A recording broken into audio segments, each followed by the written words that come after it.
പൂക്കാലത്തെ വരവേൽക്കാൻ പൂപ്പാടങ്ങൾ ഒരുങ്ങിക്കഴിഞ്ഞു. പള്ളിച്ചൽ ഗ്രാമപഞ്ചായത്തിലെ കൊറണ്ടിവിള പ്രദേശത്ത് തൊഴിലുറപ്പ് തൊഴിലാളികൾ, കുടുംബശ്രീ അംഗങ്ങൾ തുടങ്ങി നിരവധി പേരുടെ അധ്വാനത്തിന്റെ ഫലമായി ഏക്കർ കണക്കിന് നീണ്ടു നിവർന്നു കിടക്കുന്നതാണ് ഈ ജമന്തി പൂപ്പാടം.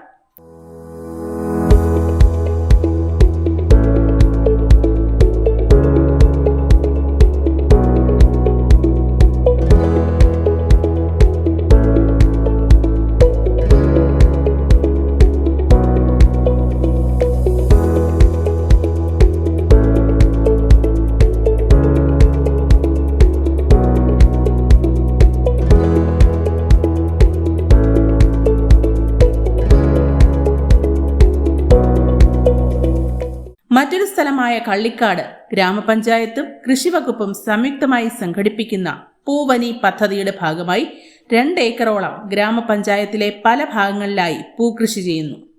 എൻ്റെ പേര് പുഷ്പശോഭയാണ്. ഞാനിവിടെ കള്ളിക്കാട് പഞ്ചായത്തിൻ്റെയും കൃഷിഭവൻ്റെ നേതൃത്വത്തിൽ ഒരു ജമന്തി തൈ വയ്ക്കാൻ തീരുമാനിച്ചു. ഒരു 6000 തൈയോളം വെച്ചിട്ടുണ്ട്. അതിൽ കുറച്ച് നമുക്ക് പൂ അടക്കാറായ കുറേ ഉണ്ട്. വേറെ ഇനി ബാക്കി ഞങ്ങൾ തൊഴിലുറപ്പിൽ ഉൾപ്പെടുത്തി 16 പേര് കൂടെ ഉൾപ്പെടുത്തിയാണ് നമ്മളിത് ചെയ്തിട്ടുള്ളത്.